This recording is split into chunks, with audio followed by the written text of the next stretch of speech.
Hello everyone, this is Govind sir. Welcome back to lecture number 3, continuation of third chapter, current electricity. In last class we discussed about Ohm's law and then we discussed about the factors affecting resistance. So today we are going to discuss about the limitations of Ohm's law. So इस topic में हम क्या cover करेंगे वो सबसे important है. सो Ohm's law में हमने ये देखा है कि जब आप पोटेंशियल को इंक्रीज करते हैं तो करंट पे क्या इंपैक्ट होता है. ठीक है, तो मतलब आप ओम्स लॉ अप्लाई करके आप पोटेंशियल और आई ग्राफ अगर आपके पास है तो आप रेजिस्टेंस फाइंड आउट कर सकते हो. बट यहां पे वही बताना चाहता है कि अगर आप पोटेंशियल को अप्लाई करते हो और आपको करंट मिलता है but by using Ohm's law you will not be able to find out resistance. तो ऐसे कहां और ऐसे कौन से कंडीशन में मिलेंगे जहां पर हम पोटेंशियल को अप्लाई कर रहे हो, करंट मिल रहा है बट फिर भी हम ओम्स लॉ को अप्लाई नहीं कर सकते. ठीक है, तो सबसे पहले ना हम डिस्कस करेंगे ओहमिक कंडक्टर, क्योंकि पहले तो हमें देखना limitation in form of conductor. तो कंडक्टर को समझने से पहले ना हमें एक टर्म समझना ओहमिक कंडक्टर, पहले ये कर लेते हैं. तो ओहमिक कंडक्टर में क्या होता है, ओहमिक कंडक्टर. ठीक है, सो ओहमिक कंडक्टर को अंडरस्टैंड करने के लिए यू टेक अ कंडक्टर, एक आप वायर लेते हो. देयर आर सर्टेन कंडक्टर्स और there are specific type of conductors, या जो नंबर है बहुत लिमिटेड है. उन कंडक्टर्स के बारे में हम डिस्कस कर रहे हैं. तो कंडक्टर्स में क्या किया आपने ना, पोटेंशियल अप्लाई किया कंडक्टर्स को and then you are measuring current. By applying potential you are measuring current. तो अभी ये पोटेंशियल अप्लाई किया या आपने वोल्टेज इसका रिकॉर्ड किया यहाँ पे करंट. तो what are we finding, we are finding for the different value of potential. मतलब आपने पोटेंशियल की अलग अलग वैल्यूज ली है तो हमें क्या मिलता है कि जो करंट की वैल्यू है ना वो लीनियरली इंक्रीज हो रही है. For the different value of potential current is increasing linearly. Current आपका लीनियरली इंक्रीज हो रहा है इन अ स्ट्रेट लाइन. ठीक है, अब क्या होता है कि ये क्या बोल रहे हैं कि अगर मान लो कि आपने पोटेंशियल के डायरेक्शन को रिवर्स कर दिया, if the direction of potential is reversed. ठीक है, पोटेंशियल के डायरेक्शन हमने रिवर्स कर दिया तो व्हाट इज ऑब्टेन, तो करंट भी क्या होगा, रिवर्स हो जाएगा. एट द सेम टाइम हम फिर देख रहे हैं कि ना जो मैग्नीट्यूड ऑफ करंट है ना, जो मैग्नीट्यूड ऑफ करंट है वो अभी भी लीनियरली इंक्रीज होगा with increase in magnitude of potential difference.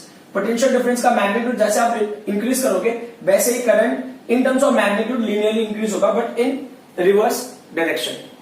ठीक है, और ये हो गया बेसिकली. तो ये इसका मतलब है जिसका इस तरह से ग्राफ मिल रहा है वो क्या कर रहा है, ओम्स लॉ को ओबे कर रहा है.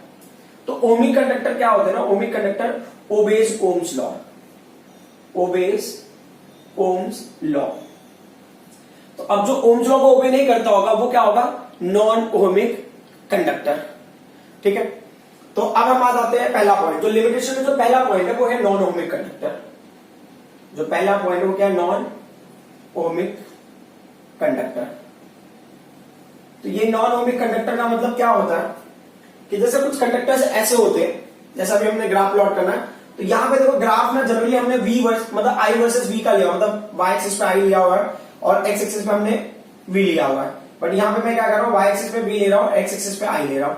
ठीक है, उसको रिवर्स में भी करके देख लेंगे कि किस तरह से पैटर्न होगा. तो अभी ये क्या बोल रहे हैं कि जब ना आप ना पोटेंशियल अप्लाई कर रहे हो या जो करंट का ग्रोथ देख रहे हो तो ये पूरा जो करंट होता है ना वो इंक्रीज हो रहा है लीनियरली. ठीक है, और एक्चुअल में ना ये इस तरह से होना चाहिए था, it should go in this direction if it is obeying Ohm's law. क्योंकि ओम्स लॉ में अगर आपने डायरेक्शन को रिवर्स भी कर देते हो, यहां पे भी ले लेते हो, यहां पे आई ले लेते हो तो भी आपको लीनियर ग्राफ ही मिलेगा. बट यहां पे क्या होता है, ये ओम्स लॉ को ओबे नहीं करता. कैसे पता लगा ओम्स लॉ को ओबे नहीं करता, क्योंकि क्या है ना, एट स्मॉल करंट है ना, ये यहां तक स्मॉल करंट, स्मॉल करंट तक तो क्या होता है ये ना ओम्स लॉ को ओबे करता है. Small current obeys Ohm's law, obeys Ohm's law. ये ओम्स लॉ को ओबे कर रहा है स्मॉल करंट तक. लाइक जैसे कि अभी आप समझो कोई कंडक्टर है उसमें आपने करंट अप्लाई करना स्टार्ट कर दिया तो very little amount of current, जैसे बहुत कम, मतलब इन कंपेयर टू, जैसे कि मुझे लेना है तो 100 मिली एम्पियर, 150 मिली एम्पियर या 200 मिली एम्पियर तो मुझे मिल रहा है. जब उसके ऊपर जाएंगे तो हो सकता है शायद वो ओमिक फॉर्म को फॉलो नहीं करे. उसके बाद क्या होता है कि ये करंट होता है ना ये लीनियर नहीं होता है. तो ये क्या होता है, ये कब होता है, जब ना इसमें लार्ज करंट हम पास कराते हैं. When large currents are passed through same conductor, then graph will not be linear.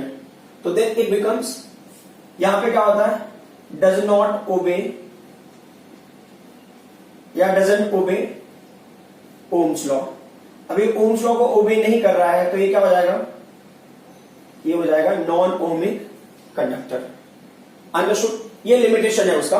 तो पहला जो प्रॉब्लम है या लिमिटेशन है ओम्स लॉ का वो है कि non ohmic conductor, non ohmic conductor में क्या होता है, देयर आर सर्टेन कंडक्टर्स जिसमें ऐसा होता है कि स्मॉल करंट पे वो ओम्स लॉ को ओबे करता है, वो ओमिक फॉर्मेट को दिखा रहा है। बट जब भी आप करंट की वैल्यू बढ़ा देते हो एट लार्ज करंट, तो लार्ज करंट्स पे क्या होगा कि ये ग्राफ लीनियर नहीं होगा, it will be curve, will go in some other direction. अब इसको अगर मैं रफली अंडरस्टैंड करने की कोशिश करूं ना इस तरीके से, जैसे कि V वर्सेस I ग्राफ के हिसाब से मैं देखूं तो यहां तक तो ऐसा स्ट्रेट लाइन मिल रहा है, ठीक है। फिर बाद में इसके क्या हो जाता है, करंट आपका इस तरह से हो जाएगा अगर V versus I graph plot कर रहे हो, ठीक है। तो मोस्टली आपको बुक्स वगैरह में इस तरह से ग्राफ मिलता है, तो that's why I discuss about this one. After non ohmic conductor जो सेकेंड पॉइंट है वो है PN junction diode, PN junction diode. तो अब ये क्या होता है, पीएन जंक्शन डायोड जो होता है ना वो हम सेमीकंडक्टर यूज करके बनाते हैं। लाइक सेमीकंडक्टर में दो टाइप्स होता है, P type semiconductor, N type semiconductor. P type N type semiconductor को स्पेसिफिकली हम क्या करते हैं, उनको ज्वाइन करके बनाते हैं specific condition, just like that आप ज्वाइन करके नहीं बना सकते हो। तो ये जो टॉपिक है ना जब सेमीकंडक्टर करेंगे तब डिटेल में डिस्कस करेंगे। तो अब होता क्या है इस कंडीशन में कि जब आप ग्राफ प्लॉट करते हो तो जंक्शन डायोड में क्या होता है ना कि जैसे कि ना जंक्शन होता है ना, जंक्शन क्या करता है, फ्लो को अपोज करता है बिगिनिंग में, ठीक है। अब यहां पे जब आप ग्राफ प्लॉट करोगे तो आप वाई एक्सिस पे क्या लोगे, करंट लोगे, एक्स एक्सिस पे आप लेने वाले हो पोटेंशियल, ठीक है। अभी क्या होता है कि जैसे आप ना स्टार्टिंग में पोटेंशियल अप्लाई करते हो तो स्पेसिफिक टाइप ऑफ डायोड्स होते हैं, जैसे ना आप सिलिकॉन यूज करके बना रहे हो या जर्मेनियम यूज करके बना रहे हो वैसे करके। तो एक डायोड का रेंज होता है कि अगर ना जर्मेनियम या सिलिकॉन लेके आपने बनाया हुआ है तो जो सिलिकॉन होता है उसका जो वोल्टेज होता है जिसपे वो फंक्शन करना स्टार्ट करेगा वो थोड़ा सा हाई होता है, जर्मेनियम का लो होता है। लाइक 0.5 टू 1.5 वोल्ट का हम रेंज ले लेते हैं फॉर समझने के लिए। तो अब क्या होता है कि जैसे आप पोटेंशियल इंक्रीज कर रहे हो तो अप टू सर्टेन एक्सटेंट ना कोई करंट फ्लो नहीं होता। क्यों? क्योंकि ना ये होता है ना पीएन जंक्शन डायोड, तो उसमें जो जंक्शन होता है ना वो ब्रेक नहीं होता, एक पर्टिकुलर पोटेंशियल में जंक्शन ब्रेक होता है। तो जंक्शन जैसे ही ब्रेक होगा, जंक्शन जैसे ही ब्रेक होगा तो क्या करंट फ्लो ना स्टार्ट हो जाएगा। This is the pattern of current. अब ये जो करंट होता है ये क्या होता है, ये in order of milliampere होगा, ठीक है। तो this is the considerable amount of current. दूसरा जो पॉइंट हमें याद रखना है कि अगर आपका ग्राफ ना ओरिजिन से स्टार्ट हो रहा है तो स्टार्ट फ्रॉम ओरिजिन मतलब ना obeys Ohm's law, and linear graph है तो भी क्या कंसिडर करेंगे, ओबेज ओम्स लॉ। तो ओम्स लॉ ओबे करने का दो क्राइटेरिया हमें जो समझना है कि पहले तो ग्राफ को ओरिजिन से स्टार्ट होना है, दूसरा क्राइटेरिया जो हमको समझना है वो ये है कि ग्राफ लीनियर होना चाहिए। यहां पे कोई भी कंडीशन नहीं है, neither graph starting from origin nor linear, तो ये ओम्स लॉ को ओबे नहीं करेगा। तो क्या होगा, ये डजंट ओबे ओम्स लॉ, ठीक है। तो ये प्रॉब्लम हो गया ना, यहां पे ओम्स लॉ आप अप्लाई नहीं कर सकते हो, वी और आई दोनों मिल रहा है। दूसरा क्या होता है, इसको हम बोलते हैं फॉरवर्ड बायस्ड। ये फॉरवर्ड बायस्ड क्योंकि यहाँ पे करंट भी पॉजिटिव है और ये भी फॉरवर्ड बायस्ड क्यों होता है, उसके और भी रीजंस है, वो आप सेमीकंडक्टर चैप्टर में समझ लोगे। अब जो यहां पे जो ऑपरेट करेंगे हम, ये होगा रिवर्स बायस्ड। तो रिवर्स बायस्ड में क्या होता है कि जब हम रिवर्स बायस में ले रहे हैं तो क्या होता है कि यहां पे ना जब आप पोटेंशियल अप्लाई करते हो तो कोई करंट, मतलब ये जो आपको दिख रहा थोड़ा सा वो लीकेज करंट है, तो यहां पे क्या होता है, वेरी हाई नेगेटिव पोटेंशियल, इसमें वेरी हाई नेगेटिव पोटेंशियल। बहुत हाई नेगेटिव पोटेंशियल पे क्या होगा, there is a sudden flow of current, but वो जो करंट होगा ना that is in order of microampere, ठीक है। और ये क्या होता है, it's very small in quantity, ठीक है। इतना स्मॉल है कि आप इसको कंसिडर नहीं करोगे तो भी चलेगा। तो इस हिसाब से अगर आप देखते हो तो वेरी हाई नेगेटिव पोटेंशियल पे क्या होगा, suddenly there is a flow of current but that is in order of microampere which is very small. तो ये जो डायोड होता है, पीएन जंक्शन डायोड आप कंसिडर करते हो, उसको हम मोस्टली कंसिडर करते हैं फॉरवर्ड बायस में ये फंक्शन करेगा। रिवर्स बायस में जो करंट है इट्स वेरी नेग्लिजिबल। अब जो हमारा अगला पॉइंट है, थर्ड वन, ये हो गया थायरिस्टर। अब ये थायरिस्टर क्या होता है, थायरिस्टर जब हम डिस्कस करते हैं ना, ये एक specific type of you can say device हो गया या मटेरियल हो गया जिसमें हम ना पीएन जंक्शन डायोड के ना 4 लेयर्स लेते हैं ऑल्टरनेट, मतलब पी फिर N P N P N ऐसे करके, ठीक है। फिर उसके लिए हम क्या करते हैं, ग्राफ प्लॉट करते हैं। तो जब आप इसके लिए ग्राफ प्लॉट करते हो तो आपको एक कंडीशन मिलता है। कंडीशन क्या मिलता है वो देख लो जरा आप, कि यहां पे जो आपको मिला I और इस एक्सिस पे आपने V निकाला, यहां पे I और V, ये भी वैसे ही जैसा मैंने बताया कि ये भी आपको ना पॉजिटिव नेगेटिव दोनों करंट देगा, ठीक है। वैसे जैसे डायरेक्शन आपने रिवर्स कर दिया तो ये क्या होगा, रिवर्स हो जाएगा। जो रिवर्स बायस में होता है इसकी प्रॉपर्टी ना काफी हद तक ये क्या नाम है, पीएन जंक्शन डायोड के रिवर्स बायस के सिमिलर है, इसमें ज्यादा वेरिएशन नहीं है। अब जो फॉरवर्ड बायस में क्या होता है कि ये करंट ऐसे मिला, फिर ये ऐसे जाएगा, यहां पे ध्यान से देखो जरा, ठीक है, ये it will go like this, ये भी वैसे लिनियर नहीं है, देन इसके बाद इट्स लाइक दिस, यहां के बाद ऐसे हो गया, फिर ऐसे, ठीक है। अब इसमें प्रॉब्लम कैसा होता है कि इन दिस केस ना, जैसे जैसे आप पोटेंशियल को इंक्रीज कर रहे हो, करंट क्या हो रहा है, इंक्रीज हो रहा है, ठीक है। फिर एक पर्टिकुलर पोटेंशियल के बाद क्या होगा, करंट विल स्टार्ट डिक्रीजिंग, ठीक है। तो यहां पे क्या होता है, फॉर वन पोटेंशियल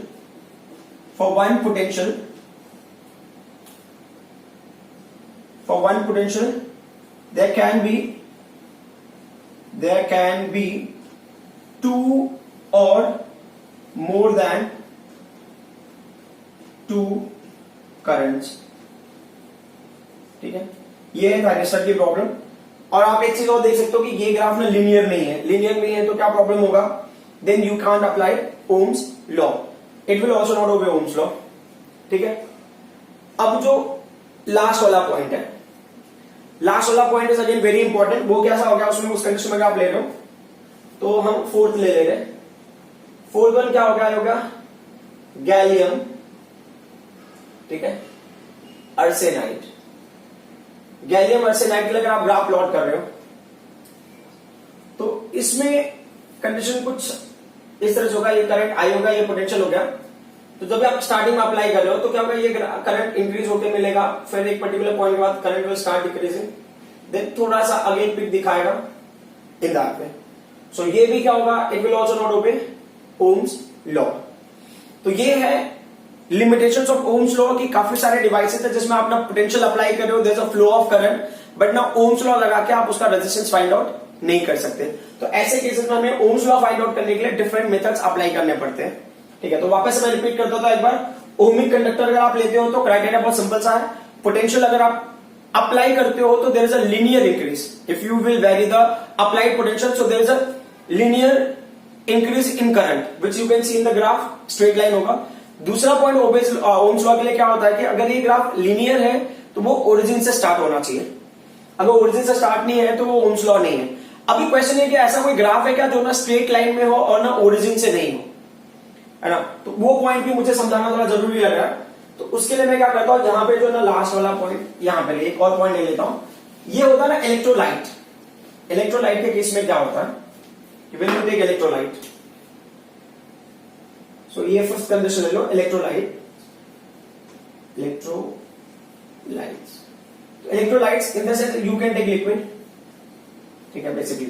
तो इलेक्ट्रोलाइट्स में क्या होता है ना कि जैसे आपने ग्राफ, जैसे कि आपने इलेक्ट्रोलाइट्स के अंदर उसको क्या किया, पॉजिटिव नेगेटिव टर्मिनल आज से कनेक्ट कर दिया पावर सप्लाई का, and you start apply potential.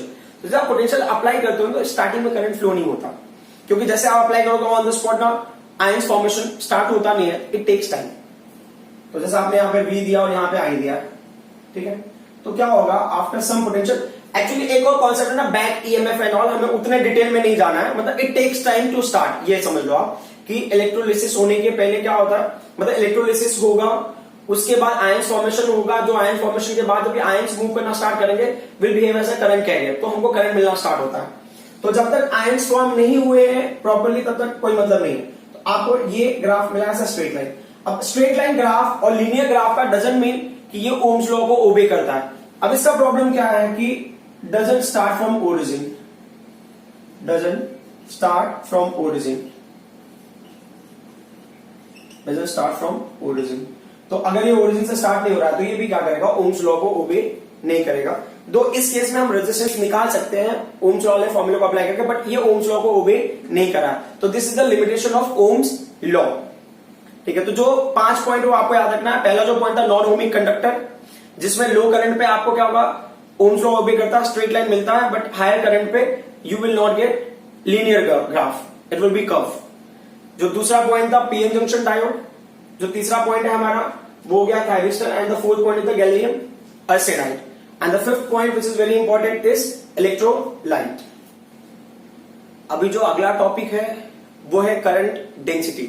तो करंट डेंसिटी करने से पहले ना, करंट डेंसिटी थोड़ा बहुत मैंने पहले डिस्कस किया हुआ है बट इतना डिटेल में नहीं किया था, क्योंकि हमें करंट डेंसिटी का थोड़ा इक्वेशन निकालना था, उसके लिए मैंने उस टाइम पे जनरली डिस्कस कर लिया था। अब करंट डेंसिटी डिस्कस करने से पहले सबसे पहले हम डिस्कस करेंगे ना करंट। करंट भी हमने डिस्कस किया बट करंट को थोड़ा दूसरे वे से डिस्कस करने की कोशिश करते हैं। तो करंट को ना अगर हम ना स्केलर और वेक्टर के टर्म में देखते हैं तो करंट के पास क्या क्या होता है, करंट के पास ना डायरेक्शन भी है और मैग्नीट्यूड है। Current has direction as well as magnitude, ठीक है, एज वेल एज मैग्नीट्यूड। तो उस हिसाब से आपको क्या लग रहा होगा कि करंट क्या होगा, उस हिसाब को लगेगा current is a vector quantity, ठीक है। बट यहां पे एक छोटा सा प्रॉब्लम हो जाता है कि current is not a vector quantity, current is a scalar quantity. अब ये स्केलर क्वांटिटी कैसा होता है, तो current is a scalar quantity. अब ये स्केलर क्वांटिटी कैसे होता है वही बात हमें समझनी है। एक एग्जांपल ले लेते हैं। एग्जांपल में कैसा है कि आपने इमेजिन किया कि कोई एक करंट आ रहा है, ठीक है, ये कंडक्टर है जिसमें करंट I1 फ्लो रहा है जिसकी वैल्यू है 1 एम्पियर, ठीक है। You take another conductor, another conductor में जो करंट एंटर कर रहा है इसमें वो I2 इज इक्वल टू क्या हो गया 2 एम्पियर, ये जंक्शन हो गया। अब यहां से कैसा था, अगर रूल के हिसाब से अगर मैं दूसरा अगर मैं कंसिडर करता हूं, जैसे अगर मैं वेक्टर एडिशन रूल अप्लाई करता हूं, according to vector addition, according to vector addition, vector addition के हिसाब से क्या होना चाहिए था, तो जो रिजल्टेंट करंट होता ना वो क्या होता, अंडर रूट ऑफ ए होता I1 स्क्वायर प्लस ये क्या होता I2 स्क्वायर प्लस ये क्या हो गया 2I1 I2 cos 90, ठीक है। अगर वेक्टर एडिशन को हम फॉलो करते हैं, बट यहां पे हम वेक्टर एडिशन को फॉलो नहीं करते, ठीक है। वेक्टर एडिशन होता फॉलो करते जब ये वेक्टर क्वांटिटी होता, बट ये वेक्टर क्वांटिटी नहीं है। तो अगर स्केलर क्वांटिटी है तो क्या फर्क पड़ता है, तो यहाँ पे वायर अगर आपने कनेक्ट किया हुआ है तो पूरा करंट इस वायर से फ्लो होगा और उसकी वैल्यू होगा I3 is equal to I1 plus I2 which is what 1 plus 2 equal to 3 ampere. So ये क्या फॉलो करता है, सो ये ऑलजेब्रिक लॉ को फॉलो करता है, ऑलजेब्रिक लॉ, ऑलजेब्रिक रूल ऑफ एडिशन, ठीक है। जो सिंपल हम ऑलजेब्रा में एडिशन रूल यूज करते हैं ये उस एडिशन रूल को फॉलो करेगा। तो ऑलजेब्रा में जो आप यूज करें वो किसके लिए एप्लीकेबल है, स्केलर क्वांटिटी के लिए। और अब एक और छोटा सा प्रॉब्लम होता है कि कभी कभी क्या होता है कि जैसे ऑप्शन में आया आपको ना स्केलर क्वांटिटी, वेक्टर क्वांटिटी और कुछ और कंडीशन दिया हुआ है, ठीक है। तो वैसे केसेस में एक और ऑप्शन आ जाता है कि वो ऑप्शन है टेंसर। तो एक्चुअल में जो ना करंट होता है ये होता है टेंसर क्वांटिटी, एक्चुअल में करंट होती है टेंसर क्वांटिटी। अगर ऑप्शन में टेंसर क्वांटिटी दी हुई है तो आप इसको सिलेक्ट करोगे। मल्टीपल चॉइस क्वेश्चन में लाइक मल्टीपल चॉइस क्वेश्चन में आपको 4 ऑप्शन दिया उसमें टेंसर क्वांटिटी, तो पहले आप टेंसर को सिलेक्ट करोगे। बट अगर मान लो कि उस ऑप्शन में टेंसर क्वांटिटी नहीं है तो हम क्या करेंगे, स्केलर को सिलेक्ट करेंगे। दो सीबीएसई सिलेबस में टेंसर क्वांटिटी हमने नहीं डिस्कस किया हुआ है तो उसके लिए हम उसमें फोकस नहीं करेंगे, but competitive point of view ये इंपॉर्टेंट हो जाता है। तो अगर हमारे सीबीएसई के हिसाब से क्वेश्चन आता है तो हमें टिक करना पड़ेगा या हमें आंसर लिखना पड़ेगा स्केलर क्वांटिटी है। टेंसर क्वांटिटी भी आप लिखोगे तो आपको मार्क्स मिल जाता है, but according to CBSE scalar quantity will be accepted, but truly ये कौन सा क्वांटिटी होगा, टेंसर क्वांटिटी होगी, ठीक है। तो ये सबसे इंपॉर्टेंट पॉइंट था कि ये क्या होगा, स्केलर रूल को फॉलो करता है। अब जो हमारा अगला टॉपिक है वो है करंट डेंसिटी।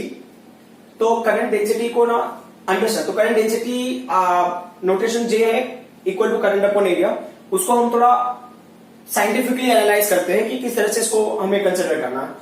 तो जैसे अगर आपको करंट डेंसिटी फाइंड होगा किसी भी पोजीशन पे, तो लाइक ना मैं इस पॉइंट पे फाइंड आउट करना चाहता हूं, but that point should be inside conductor और I want to find out the current density at this point, ठीक है। तो जहां पे भी आपको करंट डेंसिटी फाइंड होगा ना वहां पे आप ना एरिया ऑफ क्रॉस सेक्शन में पहले आप एनालाइज करोगे। ये एरिया ऑफ क्रॉस सेक्शन है, इस पर्टिकुलर पार्ट में मैं क्या करना है, एनालाइज करना चाहता हूं। ये है यहाँ पे this is the area of cross section in which I want to analyze. एक particular area of cross section में ले लिया और similarly I am going to consider area of cross section यहाँ पे भी, है ना, क्योंकि जहां पे आपको कंसीडर करना वहां पे एरिया ऑफ क्रॉस सेक्शन आप एनालाइज कर लो। ये तो ये एरिया ऑफ क्रॉस सेक्शन हो गया, ठीक है। अब क्या होता है, करंट जब फ्लो हो रहा है ना, the current is flowing through this, तो current is flowing like this, ठीक है, ये होगा direction of flow of current हो गया, तो ये करंट के डायरेक्शन का फ्लो हो गया, तो this is the current I, ठीक है। जो दूसरा पॉइंट हमें ये समझना है ना कि जो करंट डेंसिटी होता है ना, करंट डेंसिटी मतलब जे, ये भी in the direction of current ही होगा, J is in the direction of current, in the direction of current, in the direction of current ही होगा ये, ठीक है। तो जे का भी डायरेक्शन यही होगा। अब ये वेक्टर क्वांटिटी स्केलर क्वांटिटी को हम बाद में देख लेते हैं।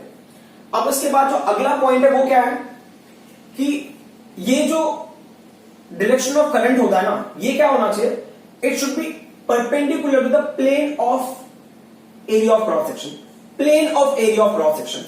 यहां पे पॉइंट है plane of area of cross section should be perpendicular to current, ये करंट को परपेंडिकुलर होना चाहिए। ये इंपॉर्टेंट पॉइंट है। First point, current density is in the direction of current. Second point क्या है, plane of area of cross section. तो plane of area of cross section मतलब आप इमेजिन करो कि ये पर्टिकुलर पार्ट ना, कंडक्टर इतना थिक है, ये एरिया ऑफ क्रॉस सेक्शन है, इतना थिक कंडक्टर, उसमें से इतने पार्ट को कट करके मैंने निकाल लिया। अब क्या होता है कि ये बोल रहा है ये पर्टिकुलर सरफेस है, ये प्लेन हो गया, तो plane of area of cross section जो है वो क्या होना चाहिए, परपेंडिकुलर होना चाहिए, नॉर्मल होना चाहिए to what, to the direction of flow of current. तो ये यहां पे ये पर्टिकुलर पार्ट जो ये सरफेस है ना, ये सरफेस परपेंडिकुलर होना चाहिए ये डायरेक्शन ऑफ करंट को, यहां पे ये परपेंडिकुलर होना चाहिए डायरेक्शन ऑफ करंट को। बट अगर मान लो कि ना अगर ये डायरेक्शन परपेंडिकुलर नहीं है तो क्या होगा, तो हमको उसको ना रिजॉल्व करके परपेंडिकुलर लेना पड़ेगा। फॉर एग्जाम्पल अच्छा, तो दूसरा पॉइंट क्या है कि एरिया का डायरेक्शन क्या होगा, क्योंकि यहां पे एरिया भी है ना, तो area is a vector quantity. तो यहां पे अगर इसके ऊपर ना ये, तो इसके ऊपर आपको परपेंडिकुलर ड्रॉ करना, तो परपेंडिकुलर ड्रॉ करोगे तो किसका वैल्यू देगा, वो एरिया वेक्टर का वैल्यू देगा, will give you area vector, ठीक है।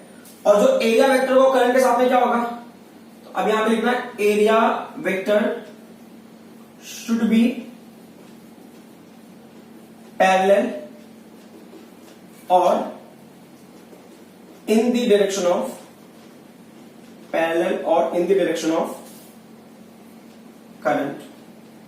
ये दो पॉइंट आप याद कर लेना, इन दोनों पॉइंट से बहुत डिफरेंस है। जो एरिया ऑफ क्रॉस सेक्शन का प्लेन है, ठीक है, area vector of area of cross section should be parallel to the direction of current, मतलब जो एरिया है करंट के डायरेक्शन में होगा, बट जो प्लेन होगा वो उसको क्या होगा, परपेंडिकुलर होगा और नॉर्मल होगा। परपेंडिकुलर का जो दूसरा वर्ड है वो क्या है, नॉर्मल, ठीक है। अब इस बेसिस पे हमें क्या करना है, चीजों को डिफाइन करना है। तो अब जो डेफिनेशन वो हम लिख सकते हैं, तो डेफिनेशन कैसे लिखेंगे, current density at any point inside conductor is defined as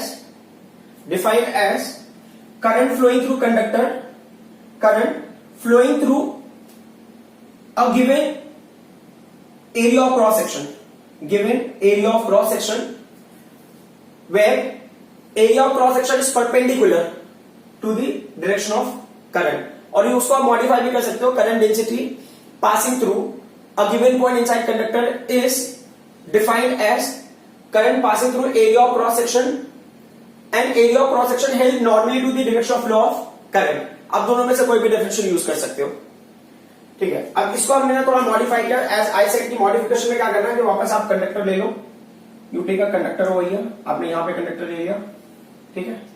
तो अब जैसा कि मैं ना यहाँ पे दोनों कंडीशन में ले रहा हूं, तो समझो कि अगर मैं कंडक्टर को यहाँ पे ऐसे ले लेता हूं, मतलब बाहर अगर ये पर्टिकुलर पॉइंट मुझे फाइंड आउट करना है, दिख रहा है कंडक्टर कैसा है, थोड़ा सा कट पार्ट है, तो अब इसके हिसाब से जो डायरेक्शन ऑफ करंट होगा ना वो तो ऐसे जाएगा आउटसाइड, ठीक है, it will go in a straight line, तो this is the direction of current, ठीक है।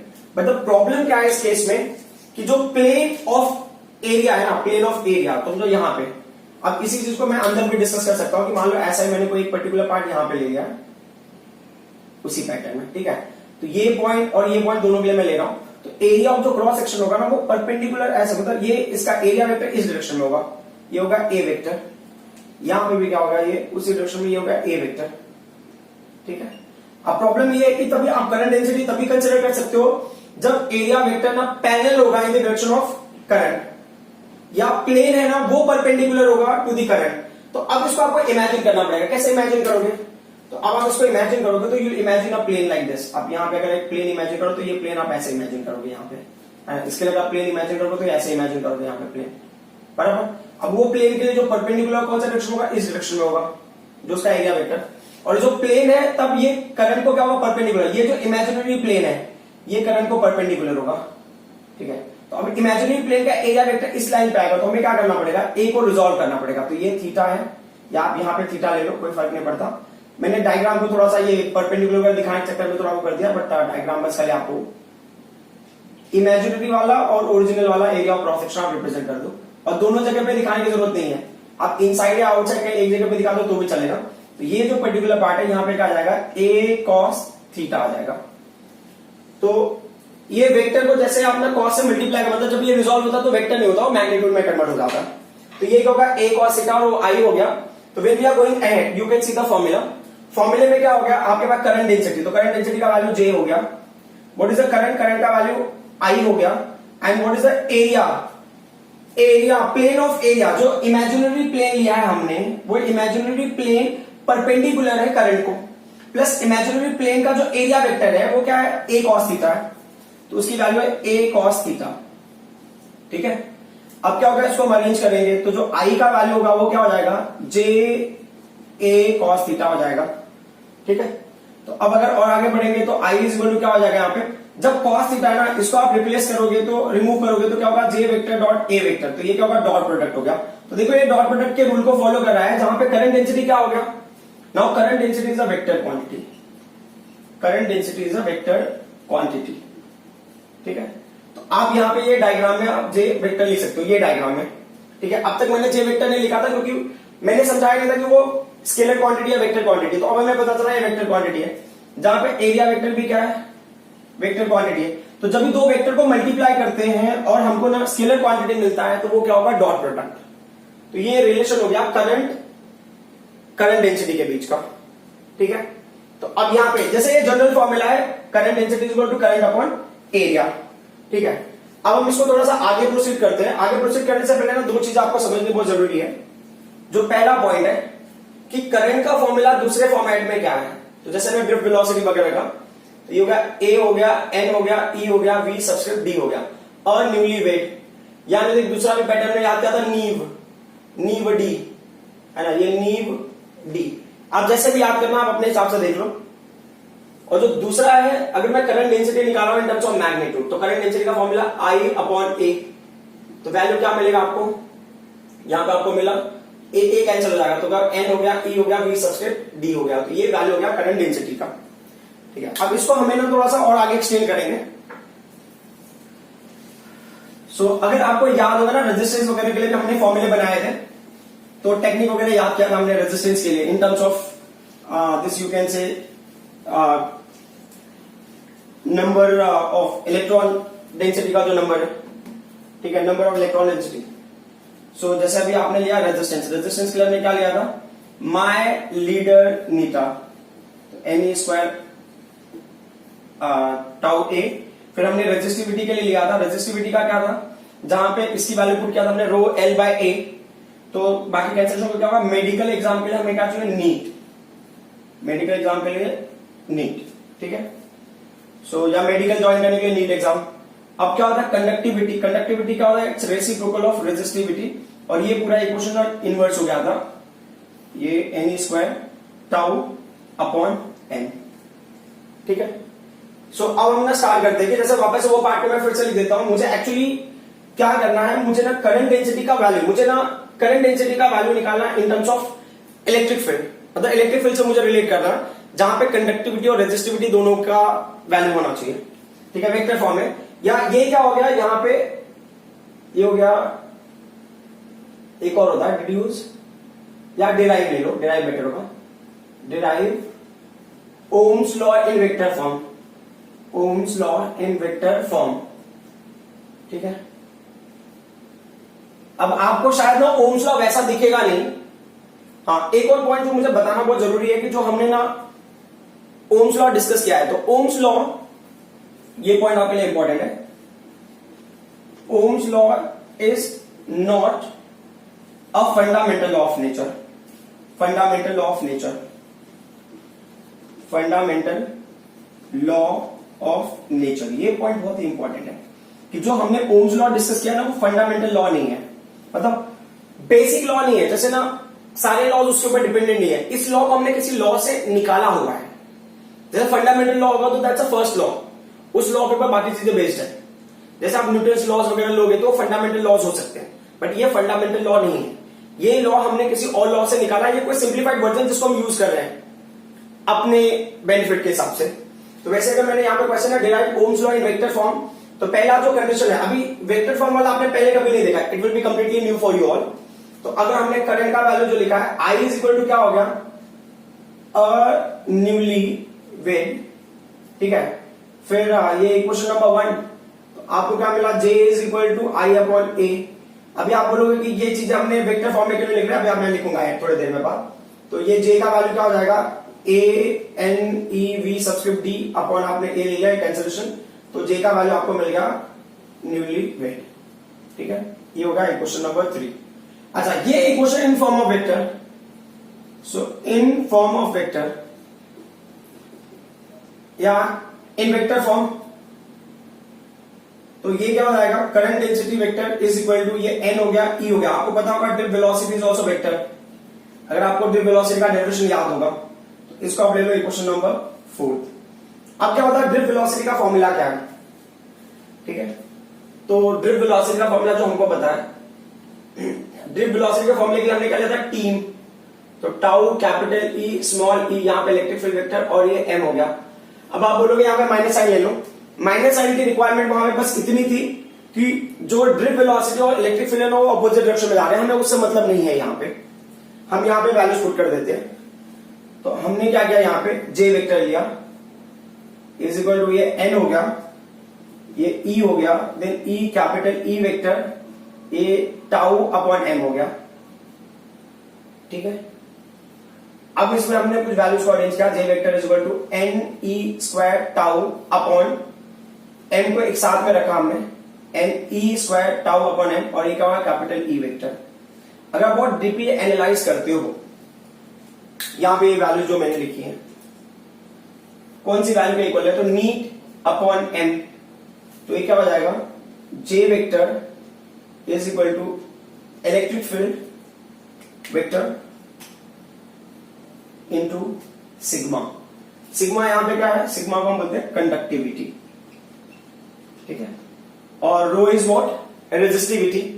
ये रिलेशन हो गया current density and electric field का, गॉट इट। अब अगर हम आगे प्रोसीड करते हैं और इसी फॉर्मूले को, ये J वेक्टर हो गया, आप इस वैल्यू की जगह पे 1 अपॉन रो भी लिख सकते थे, correct. 1 upon rho is equal to, sorry, J vector is equal to 1 upon rho into E vector. और अगर सिंप्लीफाई करेंगे तो E vector is equal to क्या हो जाएगा, रो इनटू J वेक्टर। तो ये जो फॉर्मूला है ना, ये फॉर्मूला और ये फॉर्मूला, ये क्या है, ओम्स लॉ, ठीक है। सो अगर आपको देना है तो आप ले लो इसको, ये हो गया 5th इक्वेशन और होगा 6th equation. So 5th and 6th equation represent Ohm's law in vector form, Ohm's law in vector form, ठीक है।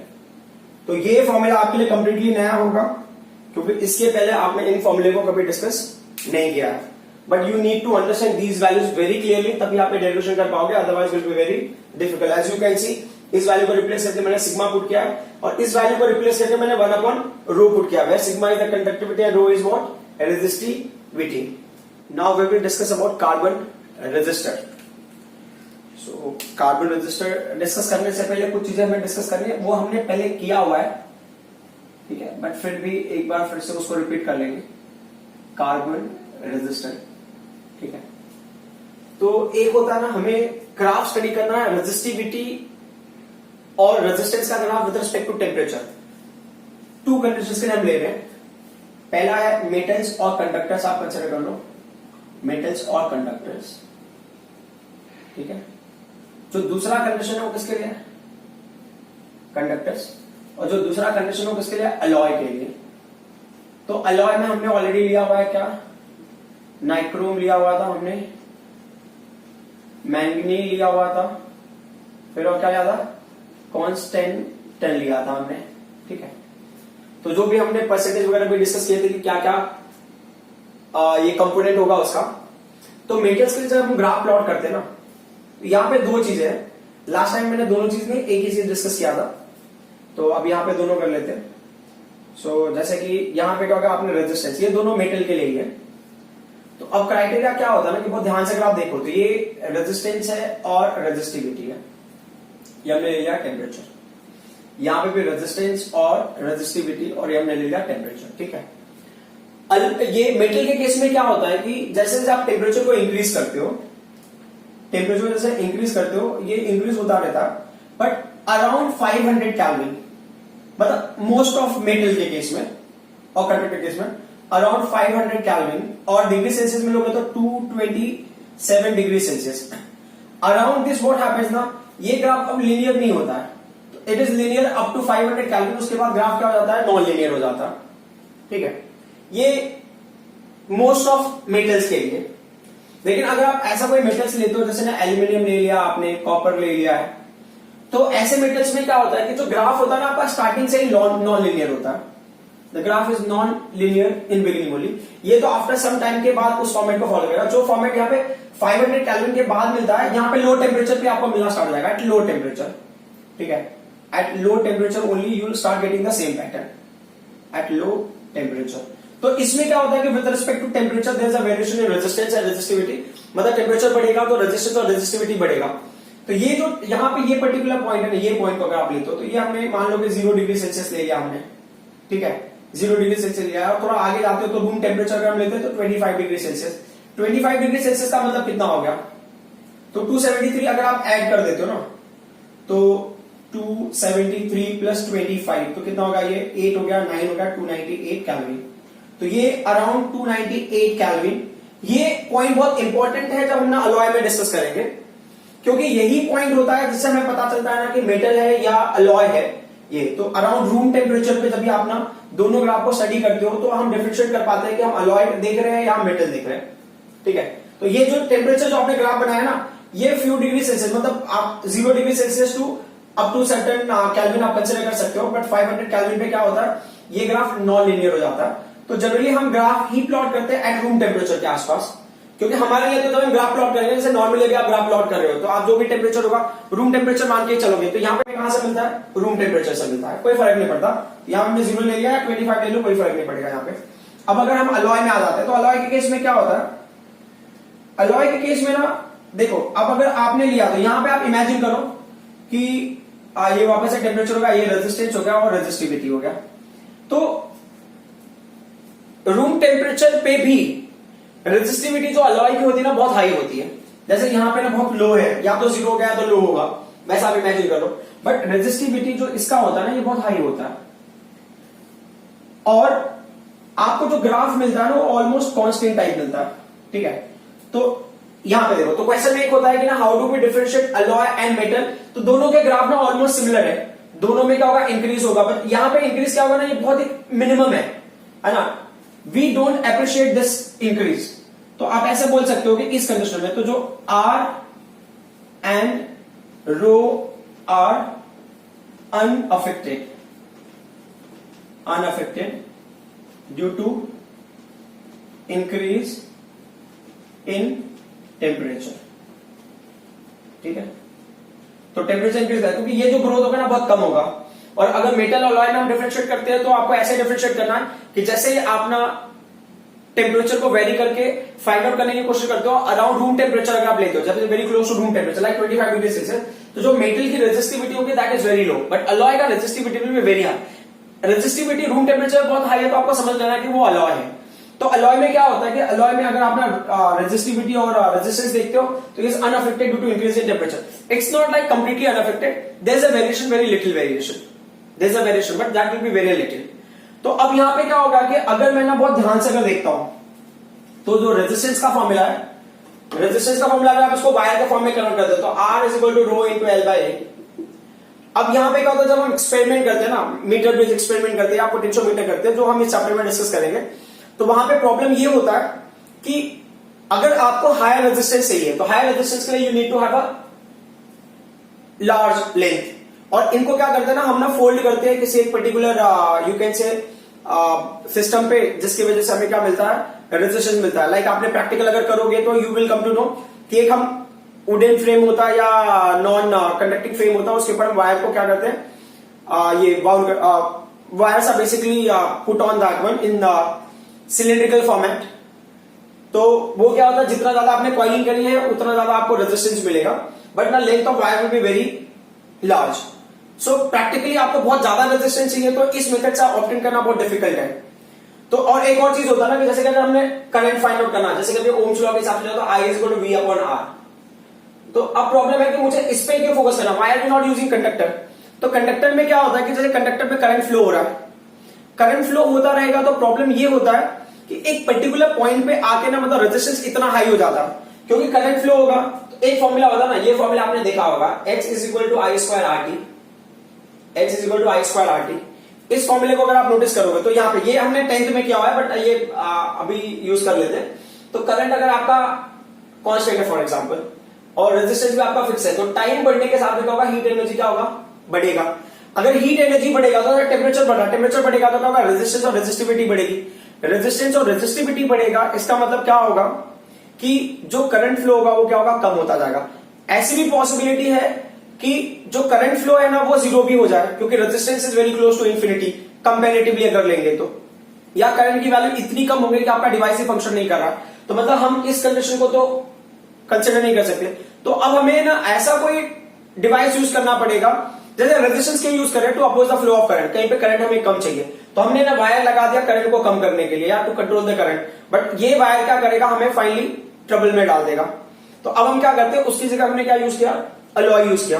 बट अलॉय के केस में प्रॉब्लम ये है कि ना करंट को कंट्रोल तो करेगा वो, बराबर, कैसे कंट्रोल करेगा, जैसे करंट को कंट्रोल किया बिकॉज ऑफ रेजिस्टेंस। और सेकंड मुझे जो दूसरा बेनिफिट मिला वो क्या है कि टेम्परेचर बढ़ने के साथ में रेजिस्टेंस में ज्यादा वेरिएशन नहीं है। तो रेजिस्टेंस में ज्यादा वेरिएशन नहीं है तो एक पर्टिकुलर पोटेंशियल में जो करंट है वो ऑलमोस्ट कांस्टेंट होगा। तो आपको कैसा करंट मिलेगा, स्टेडी करंट मिलेगा। तो स्टेडी करंट भी आ गेटिंग, तो ये क्या है, ऑलमोस्ट कांस्टेंट करंट मिल रहा है, तो कोई प्रॉब्लम नहीं है। बट प्रॉब्लम ये है कि आप बहुत बड़ा वायर यूज नहीं कर सकते। तो ऐसे केस में हमारे पास क्या ऑप्शन है, तो ऐसे केस में हमारे पास ऑप्शन आता है कार्बन रेजिस्टर का। तो कार्बन रेजिस्टर एक स्पेसिफिक डिवाइस हो गया। तो अब कार्बन रेजिस्टर को हम कैसे बनाते हैं, क्या करते हैं वो देख लेते हैं। तो कार्बन रेजिस्टर के लिए मैं क्या करता हूं, यहां पे ही डिस्कस कर लेता हूं। ये अलॉय हो गया, तो यहां पे मैं CR लिख देता हूं, जिसका मतलब समझ लो कार्बन रेजिस्टर। तो कार्बन रेजिस्टर में क्या होता है ना, हम लेते हैं कार्बन ब्लैक लेते हैं, कार्बन ब्लैक लेते हैं, ठीक है, and then we take clay, फिर ये रेसिन बाइंडर लेते हैं, ठीक है। इनको क्या करते हैं ना, हम कंप्रेस कर देते हैं, ठीक है, इनको कंप्रेस कर देते हैं। कंप्रेस करने के बाद ना इनको मोल्ड करते हैं। कैसे मोल्ड करेंगे, moulded in to cylindrical rods. ये सिलेंड्रिकल रॉड्स के फॉर्म में मोल्ड हो जाते हैं, सिलेंड्रिकल रॉड्स, सिलेंड्रिकल रॉड्स के फॉर्म में क्या होता है, इनको मोल्ड कर देते हैं, है ना, किसके, बाय हीटिंग, ठीक है। तो अब ना इसको हम डायग्रामेटिकली भी समझने की कोशिश करते हैं। तो अब आई डोंट थिंक दैट ये अभी हमारा रिक्वायरमेंट है, क्योंकि हमको पता चल गया कि इसकी वजह से हमें कोई बेनिफिट नहीं है। अगर हमको ना करंट कांस्टेंट रखना है तो आप मेटल को यूज नहीं कर सकते हो। करंट को कांस्टेंट रखना है तो हमें एक ऑप्शन दिख रहा है अलॉय का, बट अलॉय भी फेल हो जाता है बिकॉज कि जो रेजिस्टेंस की वैल्यू है ना वो डायरेक्टली प्रोपोर्शनल टू लेंथ को, कि मतलब मुझे जितना ज्यादा रेजिस्टेंस चाहिए उतना ज्यादा लेंथ यूज करना पड़ेगा। तो अब इस कंडीशन को अगर मैं उसको यहां पे देख रहा हूं, तो कार्बन रेजिस्टर अगर मैं लेता हूं तो क्या होता है, इसको इन्होंने एक सिलेंड्रिकल फॉर्म में कन्वर्ट कर दिया। ये हो गया सिलेंड्रिकल रॉड्स के फॉर्म में कन्वर्ट कर दिया। अब ये जो सिलेंड्रिकल रॉड्स होते हैं ना, इसको हम ना कोट कर देते हैं यहां पे। किससे कोट कर देते हैं, ये जो है ना ये हो गया प्लास्टिक और सिरेमिक जो मटेरियल होता है उसके साथ हमने क्या कर दिया, कोटिंग कर दिया।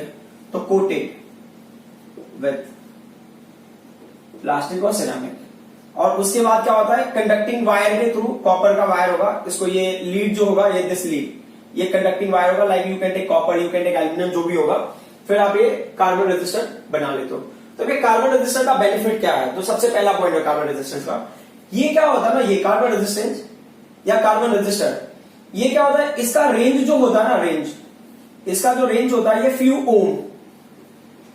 ओम टू क्या होगा, फ्यू मिलियन ओम्स तक मिलेगा आपको, ये few ohm to few million ohm तक ये मिलता है, ये इसका रेंज होगा। तो ये पहला पॉइंट होगा, फर्स्ट बेनिफिट।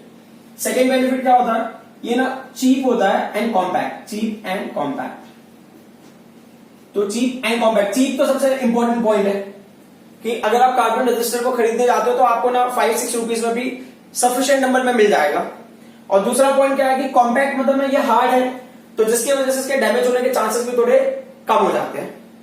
तो अब ना अगर हम कार्बन रजिस्टर को बहुत डिटेल में देखते हैं, तो हमारा टॉपिक है कार्बन रजिस्टर। कार्बन रजिस्टर के बारे में हम डिस्कस करेंगे डिटेल में। तो कार्बन रजिस्टर का जो डायग्राम है आपको भी राइट में दिखेगा थोड़े टाइम में, तो आप देखना प्रैक्टिकली कार्बन रजिस्टर कैसा दिखता है, और फिर कार्बन रजिस्टर में क्या होना चाहिए, कैसे होना चाहिए, वो चीजें भी डिस्कस करनी है हमें। तो अब आपको समझ में आ गया होगा ना कि हमें कार्बन रजिस्टर क्यों चाहिए, क्योंकि ये ना हमें ना रेजिस्टेंस में बहुत ज्यादा रेंज देता है, और प्लस क्या होता है, इट्स चीप एंड कॉम्पैक्ट, और ना कहीं पे भी लाने ले जाने में बहुत ज्यादा वो है, इजी होता है। तो अगर हम यहां पे लेते हैं कार्बन रजिस्टर, तो आप वहां राइट में डायग्राम देखो, राइट में अगर डायग्राम, तो जैसे नॉर्मली जब आप डायग्राम ड्रॉ करोगे ना, नॉर्मली आपको कैसे दिखेगा, क्वेश्चन में आपको एक ऐसे एक बना के देंगे, ये एक्चुअली सिलेंडर रेस को मानो, और प्रैक्टिकली है तो प्रैक्टिकली वो इस शेप में दिखेगा, ठीक है, एज यू कैन सी। अब इसमें फर्क क्या होता है कि यहां पे ना बैंड्स होते हैं, as you can see in the diagram also, कि इस पे 4 बैंड्स होते हैं, ठीक है, ये 4 बैंड्स होंगे, ये बैंड्स इंपॉर्टेंट है। तो यहां पे भी ऐसे एज यू कैन सी ना आपको अलग अलग कलर के बैंड्स दिख रहे होंगे, वैसे 4 बैंड्स होते हैं, ठीक है। अब इन बैंड्स का ना स्पेसिफिक मीनिंग है, तो ये बैंड्स का ना कुछ कलर होगा, वो कलर का एक नंबर होगा। तो ये जो होगा ना, ये है, ये जो फर्स्ट बैंड होता है ना, फर्स्ट बैंड, ये आपको क्या देता है, फर्स्ट सिग्निफिकेंट नंबर देता है, फर्स्ट सिग्निफिकेंट नंबर, ठीक है। ये जो आपको वैल्यू मिलेगा उसका जो फर्स्ट नंबर होगा ये इससे मिलेगा, और जो उसका सेकेंड नंबर मिलेगा वो इससे मिलेगा, ये होगा सेकेंड सिग्निफिकेंट नंबर, ठीक है। और जो थर्ड बैंड होता है ना, थर्ड बैंड, ये फर्स्ट बैंड हो गया, ये सेकेंड बैंड होगा, ये थर्ड बैंड होगा। थर्ड बैंड क्या देगा, ये देगा आपको पावर ऑफ 10 का वैल्यू, पावर ऑफ 10। और जो फोर्थ बैंड है ना, ये फोर्थ बैंड क्या करता है, फोर्थ बैंड आपको देता है टॉलरेंस, टॉलरेंस की वैल्यू। टॉलरेंस की वैल्यू मतलब क्या होगा, variation in percent, variation in percent, ठीक है। और किसके में जो एक्चुअल वैल्यू है उसमें कितने परसेंट का वेरिएशन होगा ये उसको बताएगा। सो अब ना जो राइट में आपको डायग्राम दिख रहा है उससे देख लो कि आपको 4 बैंड्स दिख रहे हैं, वो 4 बैंड्स को क्या करना है, कैसे करना है, वो इंपॉर्टेंट है। तो अब ये ना फर्स्ट सिग्निफिकेंट नंबर वो क्या है, सेकंड सिग्निफिकेंट नंबर क्या है, और पावर ऑफ 10 क्या है, tolerance, variation, presence of in this percent, ये क्या है। तो उसको समझने के लिए एक टेक्निक आप याद कर लो, B Roy got bad versus good web graph sincerely, sincerely, ठीक है। अब इस स्टेटमेंट का कोई स्पेसिफिक मीनिंग है या नहीं मीनिंग है उस चक्कर में नहीं जाना है, हमें जस्ट को याद करना है, क्योंकि ये बहुत ज्यादा हेल्प करने वाला है हमें। तो जितने भी ना, मैं देखो कैपिटल लेटर से जितने भी हैं उनको मैं हाईलाइट कर देता हूं, क्योंकि ये है हमारे कोड वर्ड्स, ठीक है।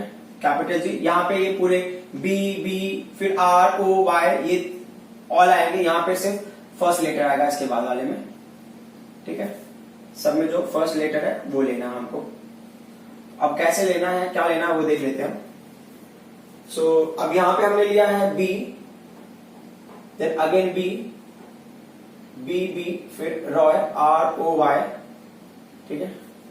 फिर क्या हो गया, गॉट से जी, फिर बैड, फिर वर्सेस, ये हो गया गुड, वेब, ग्राफ, सिंसियरली। अभी इनके मतलब क्या होते हैं वो देख लेते हैं। तो this B stands for black, this B stands for black, ठीक है, ये ब्लैक कलर को रिप्रेजेंट करेगा, ये ब्राउन कलर को रिप्रेजेंट करेगा, ये रेड कलर को रिप्रेजेंट करेगा, ये ऑरेंज कलर के लिए है, ओ फॉर ऑरेंज, ठीक है, ये येलो कलर को रिप्रेजेंट करेगा, ये ग्रीन कलर को रिप्रेजेंट करता है, ये क्या हो गया ब्लू, ये क्या हो गया वायलेट, ठीक है, ये हो गया ग्रे, और ये हो गया आपका व्हाइट, लास्ट में हो गया gold, and this is what silver, ठीक है। ये कलर कोड्स है। As you have already seen, वो जो डायग्राम दिया था मैंने कार्बन रजिस्टर का, कि वहां पे कैसे आपको कलर्स मिलते थे, तो ये कलर कोड है, कलर्स है।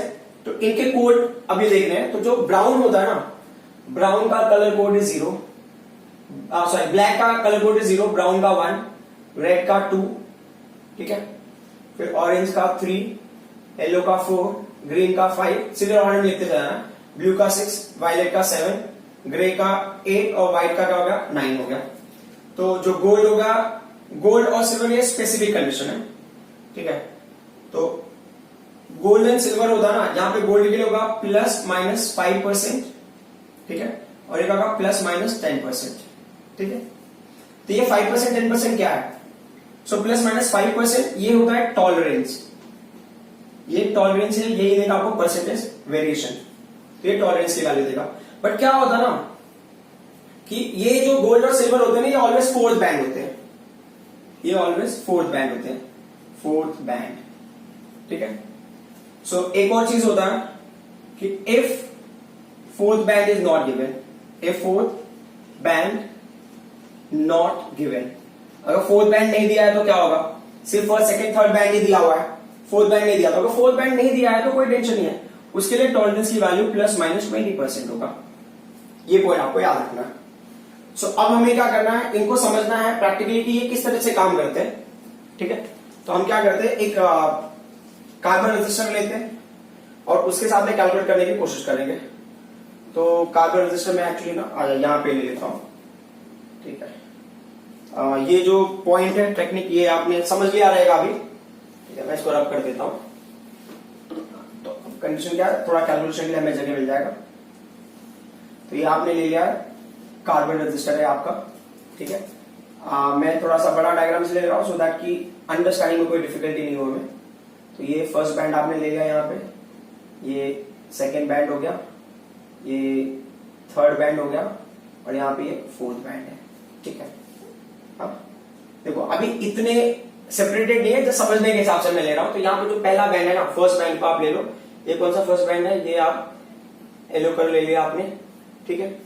उसके बाद जो नेक्स्ट है, ये आपने ब्राउन कलर ले लिया, जो सेकेंड बैंड है, सेकेंड बैंड है ब्राउन का, ठीक है। थर्ड बैंड है जो आपने वो ले लिया है रेड, ठीक है। और जो फोर्थ बैंड है उसको आपने ले लिया है गोल्ड। अब इसको कैसे सिंप्लीफाई करेंगे, तो colour code for this yellow colour is क्या है, 4 है, ये ब्राउन कलर का कलर कोड क्या है, ये 1 है, रेड कलर का कलर कोड क्या है, रेड का 2 है। जो गोल्ड है उसका कलर कोड क्या है, गोल्ड का कलर कोड है, कलर कोड मतलब ये प्लस माइनस क्या हो गया, ये 10% हो गया। जब इसको हम लिखते हैं ना, तो कैसे लिखते हैं, इसको हम लिखते हैं 41, ठीक है, 41 ये फर्स्ट सिग्निफिकेंट नंबर, सेकंड फिर significant number into power of 10। तो ये कितना नंबर है, 2 है, तो ये पावर ऑफ 10 हो जाएगा, ठीक है 2। अगर मान लो रेड की जगह पे अगर ये ब्लू होता तो पावर 6 होता, अगर वायलेट होता तो पावर 7 होता। फिर आप लिखोगे +10%, ठीक है। तो फाइनली ये कितना हो जाएगा एक्चुअल में, 4100 ±10%। ये क्या होगा, आपके रेजिस्टेंस की वैल्यू होगी, जो भी रेजिस्टेंस होगा, ठीक है। लेकिन इसको ना एक और है, कैलकुलेशन करने के पॉइंट ऑफ व्यू से भी देखो आप। तो ये अगर ना ये देखो, जो +-10% है, इसको आपने कैलकुलेट किया था 4100 +-10% का मतलब क्या होगा, ये किसका +-10% होगा, वो समझना इंपॉर्टेंट है। तो ये 10% किसका होता है, 10% ऑफ 4100 का ही होगा, समझ में आ रही बात। तो अब अगर उस वैल्यू को मैं कैलकुलेट करूं तो ये +-10% 4100 का क्या होगा, तो ये 10/100 हो गया इनटू 4100। तो कैंसिलेशन का वैल्यू कितना हो गया, 410 हो गया। तो अभी जो R की वैल्यू है ये क्या हो जाएगा 4100 प्लस माइनस क्या हो गया 410। तो अब R के में दो वैल्यू मिलेगी, एक वैल्यू क्या मिलेगा 410 4100 माइनस 410 टू 4100 प्लस 410। तो अब इसको सिंप्लीफाई करते हैं, 4100 ये क्या होगा 410 हो गया, ये 0 हो जाएगा, यहां पे क्या हो गया 9 हो गया, है ना। फिर अब यहां से 10 आएगा तो क्या होगा 6 हो गया, तो ये क्या हो जाएगा 3690 ओम, ठीक है 2। अब इसमें ऐड कर देंगे, अगर ये मान लो ये 0 हो गया, ये 1 हो गया, ये 5 हो गया, तो कितना हो जाएगा 4510 ओम। ये उसका रेंज हो गया रेजिस्टेंस का, ठीक है। तो क्या होता है कि जैसे कि मैं नॉर्मली रेजिस्टेंस यूज कर रहा हूं तो एक पर्टिकुलर वैल्यू है, अब ऐसा कंपल्सरी नहीं है कि हम उसी वैल्यू को ही हमेशा यूज करें। लाइक ना अगर मुझे पूछा है 1000 ओम, तो हो सकता है शायद 1000 ओम से कम का भी रेजिस्टेंस की रिक्वायरमेंट हो मुझे डिवाइस में, बट मुझे मिल रहा है 1000 ओम। तो उसमें क्या होता है कि ये जो टॉलरेंस की वैल्यू होती है ना, ये आपको एक रेंज दे देता है जिसकी वजह से आप उसको डिवाइस में इजीली यूज कर पाते हो, तो इतना कॉम्प्लिकेशन नहीं होता है। Now whatever question we are going to solve, वो क्वेश्चन हम लास्ट लेक्चर में भी कर लेते वीडियो लेक्चर में तो भी चल जाता था, बट वीडियो लेक्चर थोड़ा लंबा हो गया था, इसके लिए मैं इस वीडियो लेक्चर में उसको कवर कर रहा हूं। तो ये question number 1, question number 2। Question number 1 में कैसा है कि ये रेजिस्टेंस और रेजिस्टिविटी वर्सेस टेम्परेचर का ग्राफ है, आपको आइडेंटिफाई करना है कि कौन सा ग्राफ किसको रिप्रेजेंट कर रहा है। तो मैंने क्वेश्चन लिखा है, ताकि आप ऐसे लिख देते हैं, ठीक है। तो अगर आप ध्यान से देखोगे तो जो ये है पर्टिकुलर पॉइंट, ये very close to room temperature और एट 0 के आसपास में कैसा है, इट इज 0, ठीक है, इसकी रेजिस्टिविटी और रेजिस्टेंस। और जैसे आगे जा रहे हैं ये क्या हो रहा है कि ये नॉन लीनियर होता जा रहा है। तो आपको अगर याद होगा तो हमने मेटल के लिए डिस्कस किया था, मेटल में क्या था कि फॉर सम मेटल्स ना it is linear and after 500 kelvin it will be non linear, but जैसे कॉपर हो गया, एल्यूमिनियम होगा, उसमें स्टार्टिंग से ही नॉन लीनियर होगा, but starting from very close to 0। तो जब ये 0 होगा तभी रूम टेम्परेचर के आसपास की रेजिस्टिविटी 0 और रेजिस्टेंस 0 के क्लोज होगी, ठीक है। सो यहां पे क्या होगा, ये क्या होगा, ये हो जाएगा आपका मेटल, ओके। अब ये देख लो दूसरा पार्ट, क्या होता है रूम टेम्परेचर के आसपास रेजिस्टिविटी इज वेरी हाई, है, तो ये क्या हो जाएगा, ये अलॉय हो जाएगा, किसके लिए, अलॉय के लिए। रूम टेम्परेचर के आसपास अलॉय की रेजिस्टिविटी बहुत हाई हो जाएगी। और रेजिस्टेंस की ये जो सेमीकंडक्टर है, सेमीकंडक्टर में क्या होता है, रेजिस्टेंस और रेजिस्टिविटी दोनों क्या होगा, डिक्रीज होगा विद इंक्रीज इन टेम्परेचर, तो ये क्या हो जाएगा सेमीकंडक्टर, ठीक है। अब आते हैं अगले क्वेश्चन पे। क्या दिया है क्वेश्चन नंबर 2 में कि T1 T2 ऐसे दो टेम्परेचर दिए हुए, T1 T2 इस ग्राफ, ये ग्राफ टेम्परेचर T1 को रिप्रेजेंट है, ग्राफ टेम्परेचर T2 को रिप्रेजेंट करता है। क्वेश्चन में पूछा which of the temperatures T1 and T2 is greater, कौन सा ग्रेटर है इसमें से। तो V वर्सेस I ग्राफ में क्या होता है, इन सच ग्राफ में एक तो बहुत सिंपल सी बात होती है कि जैसा अगर आपको लेना है तो जैसे आप यहां पे हमने ले लिया V वर्सेस I ग्राफ में, V वर्सेस I ग्राफ में जो स्लोप होता है ना, स्लोप क्या होता है V वर्सेस I ग्राफ में, तो जैसा हमने लिया था जो y एक्सिस की क्वांटिटी है that you need to take upon जो x एक्सिस की क्वांटिटी है उसको आप लोगे, तो y एक्सिस क्वांटिटी यहां पे क्या है v है, और जो x एक्सिस क्वांटिटी वो क्या है I है। तो v अपॉन I किसको रिप्रेजेंट करता है, v अपॉन I रिप्रेजेंट करेगा रेजिस्टेंस को। तो इस केस में जो स्लोप होगा ना वो क्या होगा, रेजिस्टेंस होगा, ठीक है।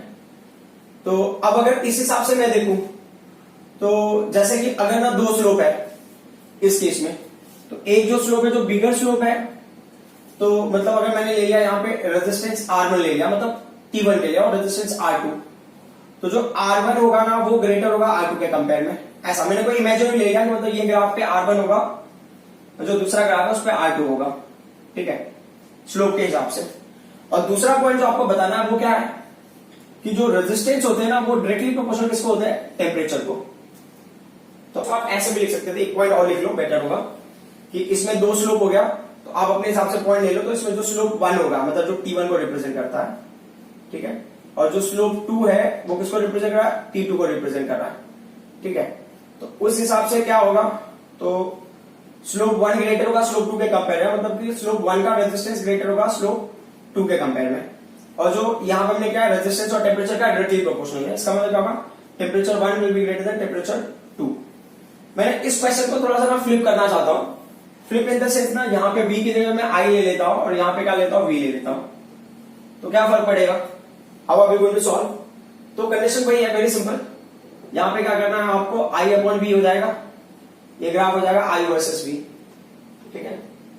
सो अभी ये किसकी वैल्यू देगा, ये देगा आपको 1 अपॉन आर की वैल्यू रिप्रेजेंट करेगा, यहां पे स्लोप होगा 1 अपॉन आर। बट कंडीशन तो वही है कि जो स्लोप है 1 का ग्रेटर देन 2 के बराबर ना, तो स्लोप का ग्रेटर देन 2 है। अब यहाँ पे रेजिस्टेंस की वैल्यू क्या होगी, रेजिस्टेंस उल्टा हो जाएगा ना, स्लोप और रेजिस्टेंस। ये रेजिस्टेंस R1 ले रहे हो तो रेजिस्टेंस R2, तो कौन सा रेजिस्टेंस ग्रेटर हो जाएगा, जो सेकंड स्लोप का रेजिस्टेंस वो ग्रेटर हो जाएगा। और यहाँ पे टेम्परेचर क्या डायरेक्टली प्रोपोर्शनल है, मतलब होगा T1 और ये T2 है, तो टेम्परेचर 2 क्या हो जाएगा, ग्रेटर देन टेम्परेचर 1। ओके, अब जो थर्ड क्वेश्चन है ना, थर्ड क्वेश्चन में मुझे बस इतना बताना है कि कभी कभी क्या होता है कि हम जितना फॉर्मूला जानते हैं वहीं तक चीजें ना नहीं होती है, चीजों को कभी कभी उसके आगे भी एक्सटेंड करना पड़ जाता है। For example, if length of conductor is double, what will be effect on current, electric field, current density and drift velocity. तो कोई कंडक्टर में अगर आपने लेंथ को डबल कर दिया तो क्या फर्क पड़ेगा, तो जैसे मान लो कि पहले जो लेंथ रहा होगा ना, एल की वैल्यू क्या रही होगी, एल रही होगी, जो नया लेंथ रहेगा एल डैश का वैल्यू क्या जाएगा 2l, ठीक है। अब मैं पहले क्वेश्चन के हिसाब से देख रहा हूं, फर्स्ट क्वेश्चन के हिसाब से करंट, तो करंट के लिए ना ऐसा कौन सा फॉर्मूला करंट में इसमें लेंथ, तो एक तो होगा देखो करंट V अपॉन R, आप उस फॉर्मूले से भी ऑब्टेन कर सकते हो इस इक्वेशन को, और दूसरे वाले से भी ऑब्टेन कर सकते हो। तो देखते हैं कैसे, तो ड्रिफ्ट वेलोसिटी वाले से लेंगे तो बेटर है, अ न्यूली वेड। अगर आप बहुत ध्यान से देखोगे तो ड्रिफ्ट वेलोसिटी का फॉर्मूला ये a हो गया, ये n हो गया, ये e स्क्वायर हो गया, है ना, वो कैपिटल E आता है ना, कैपिटल E, मतलब ई कैपिटल E टाउ अपन क्या हो जाएगा, ये m हो जाएगा बराबर। बट अभी भी हमें फाइनल फॉर्मूला नहीं मिला, ठीक होगा, a हो गया, ये n e स्क्वायर हो गया, ये टाउ हो गया, हमने कैपिटल E का वैल्यू पूछा, कैपिटल E का वैल्यू क्या है, v बाय l है, ठीक है। वहां पे मेंशन क्या रहेगा, keeping of the parameter constant, but मेरा अभी टास्क इलेक्ट्रिकल लेंथ को इंक्रीज करें तो क्या फर्क पड़ता है। तो अब आप देखो, ये हो गया आपका ओरिजिनल कंडीशन, तो नया वाला क्या होगा, जो आई डैश क्या होगा, a हो गया n e square v tau upon sorry m को मैं भूल गया यहाँ पे, तो क्या होगा m l डैश, ठीक है। तो अभी ये क्या हो जाएगा, यहाँ पे a होगा, यहाँ पे n e square v tau होगा अपॉन क्या होगा, ये m होगा, ये n हो गया, ट्वाइस है ना, तो ये क्या हो जाएगा, जो 2 है यहाँ पे आ गया बराबर। तो अब क्या हो जाएगा फाइनली, ये ओरिजिनल वैल्यू आप यहाँ पे रख दो, तो क्या हो जाएगा, करंट का वैल्यू जो हो गया वो हाफ हो जाएगा, ठीक है। वैसे भी अगर आप देखोगे करंट को, अगर आप, हाँ यहाँ पे ना और भी चीजें होती है ड्रिफ्ट वेलोसिटी के टर्म में, अगर आप ना बहुत आगे तक जाते हो, यहाँ पे से डबल किया है, may be cross section area को हमने कांस्टेंट रखा हुआ है, अगर आप स्ट्रेच करके बोलोगे तो ना पूरा क्वेश्चन चेंज हो जाएगा। Don't use the term stretch, यहां मैंने स्ट्रेच वाली बात नहीं किया, मैंने कहा लेंथ को डबल किया, मतलब पहले 1 मीटर का वायर लिया था, अब हम डबल ऑफ दैट हमने वायर ले लिया, लाइक 2 मीटर का वायर ले लिया, तो एरिया ऑफ क्रॉस सेक्शन वही है उस कंडीशन में, ठीक है। अदरवाइज स्ट्रेच वगैरह करोगे तो ये 4 टाइम लेस हो जाएगा, वो नहीं लेना हमको। सेकेंड जो क्वेश्चन है वो क्या है, इलेक्ट्रिक फील्ड। तो इलेक्ट्रिक फील्ड का फॉर्मूला तो बहुत सिंपल था, V अपॉन L बराबर। तो जो E डैश की वैल्यू होगी वो क्या हो जाएगा, V अपॉन L डैश, तो क्या होगा, V हो गया अपॉन ये क्या होगा 2L हो गया, तो finally E upon V upon L की वैल्यू क्या होगी, E हो गया, तो ये क्या होगा 1 अपॉन 2 टाइम्स इलेक्ट्रिक फील्ड। वैसे ऑलमोस्ट सभी में आंसर आपको सेम ही आएगा, बट मुझे जस्ट बताना है कि कैसे हम ना किसी पर्टिकुलर टर्म को इंट्रोड्यूस करें। तो करंट डेंसिटी का फॉर्मूला न्यूली वेट वाला, ठीक है, सिर्फ A नहीं होगा, तो अब उसके हिसाब से सिर्फ A नहीं होगा, बाकी फॉर्मूला वैसे ही होगा, सिर्फ A नहीं होगा। तो जो फाइनल फॉर्मूला था क्या, वो n e square v tau upon क्या ml। अगर मान लो आपको डायरेक्टली फॉर्मूला याद है तो कोई इशू नहीं है, तो ये जो J डैश की वैल्यू होगी वो क्या हो जाएगा, करंट डेंसिटी, ये n e square v tau upon क्या होगा, ये ml डैश हो गया। तो अभी नया लेंथ की वैल्यू पुट कर दिया, तो ये n e square v tau upon ये होगा 2 into m into l, original values को हमने रख दिया, तो ये क्या हो जाएगा 1 upon 2 times the original current density. अब अगला आ जाते हैं ड्रिफ्ट वेलोसिटी पे। जैसे हमने इतना किया तो ड्रिफ्ट वेलोसिटी भी कर ही लेंगे, तो ड्रिफ्ट वेलोसिटी क्या हो गया, ये E capital E tau upon m होता है, तो अब ये E स्क्वायर हो जाएगा, सॉरी E स्क्वायर में E हो जाएगा, ये V हो गया, टाउ हो गया अपॉन ml हो गया, करेक्ट। तो जो नया ड्रिफ्ट वेलोसिटी का होगा vd डैश, ये हो जाएगा E हो गया, V हो गया, टाउ हो गया अपॉन क्या हो गया ml डैश, तो E V tau upon m की वैल्यू m होगी, ये l और यहाँ पे 2, तो ये क्या हो जाएगा 1 अपॉन 2 जो ओरिजिनल वैल्यूज है इंटू v सबस्क्रिप्ट d।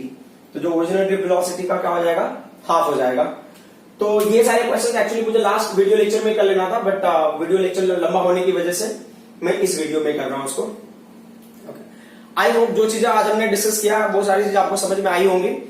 इसमें ना देखो, अब तक जो हमने चीजें की है ना वो मोस्टली थ्योरेटिकल रही हैं और कुछ इक्वेशनल बेस्ड भी है। तो कभी कभी ना उनके क्वेश्चन जो होते हैं ना 1 मार्कर 2 मार्कर में आ जाते हैं एक्सप्लेन करने के लिए। तो आपको कॉन्सेप्ट पता होना चाहिए एंड बाकी आप अपने टर्म में जैसे लिखना वैसे लिख सकते हो। Thank you very much.